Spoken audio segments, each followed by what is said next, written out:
Bonjour à tous, j'espère que vous allez bien, que l'été s'est bien passé, que vous avez bien joué. Et ça y est, c'est la rentrée qui se profile.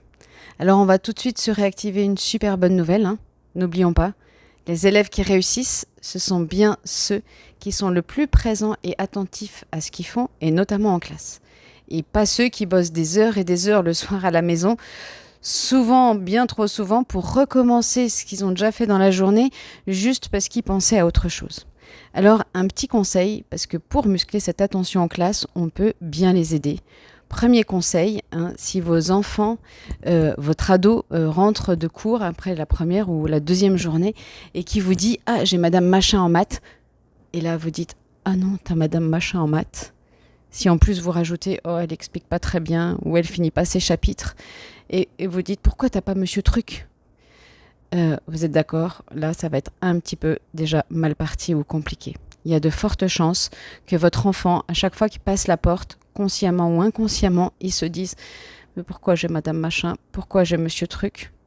Et pire encore, il va aller vérifier un petit peu, il va aller chercher tout ce qu'on a pu lui partager, toutes ses croyances ou ses a priori, ses préjugés, ok, sur Madame Machin. Et il va mettre cette énergie là-dessus parce qu'en fait, quelque part, il veut être d'accord avec nous. Alors, je ne suis pas un bisounours. Évidemment qu'il y a des personnes avec qui ça se passe mieux. Évidemment, on a notre historique aussi. Mais prenons juste un tout petit peu de hauteur. Okay, ils vont passer 1 an avec Madame Machin. Et je suis persuadée que Madame Machin, elle a aussi de nombreux bons côtés. Encore faut-il aller les voir ou les regarder. Donc permettons vraiment à nos enfants d'aller dans cette rencontre, de découvrir eux-mêmes cette personne, d'aller dans la relation.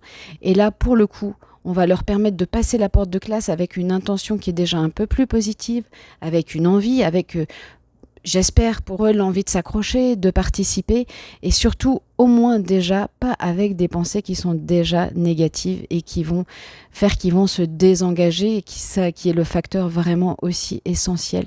Et ben pour apprendre, c'est s'engager, être actif avec sa tête.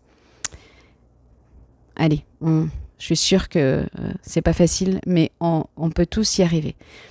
Et à nous tous enseignants, si vous êtes avec vos collègues, et puis évidemment on se partage le nom des élèves qu'on va avoir, et si vous dites tiens j'ai Paul Z cette année, et qu'un autre vous dit oh là là, t'as Paul Z cette année, et ben je te plains.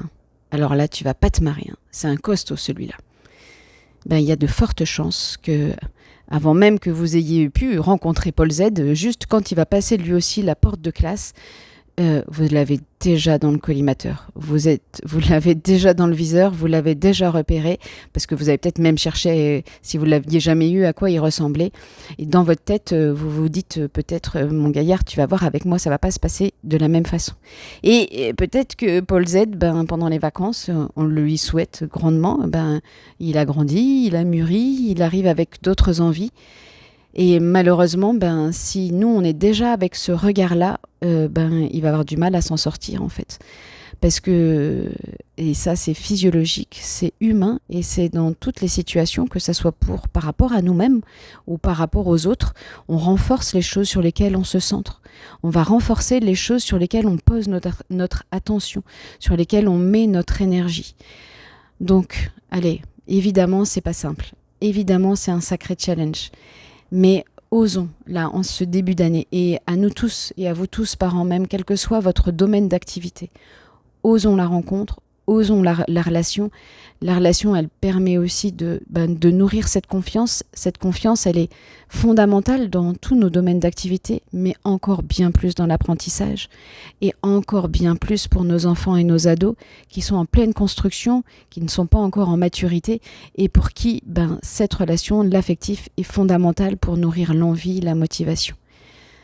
Alors vraiment, de tout cœur, on y va, on s'entraîne pour favoriser plutôt les préjugés favorables et de mettre, osons de laisser de côté nos peurs, nos croyances et nos préjugés défavorables.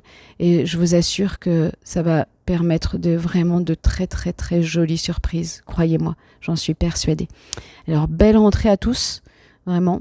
Et puis, n'hésitez pas à retrouver sur ma chaîne d'autres vidéos sur comment justement muscler son attention en classe, comment bien gérer son stress avant une évaluation, comment être bien efficace avec sa tête dans son travail.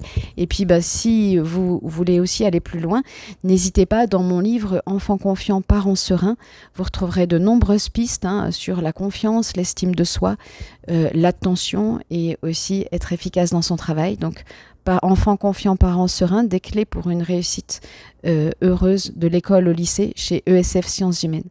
Allez, je vous dis à très bientôt, prenez soin de vous et belle rentrée à tous.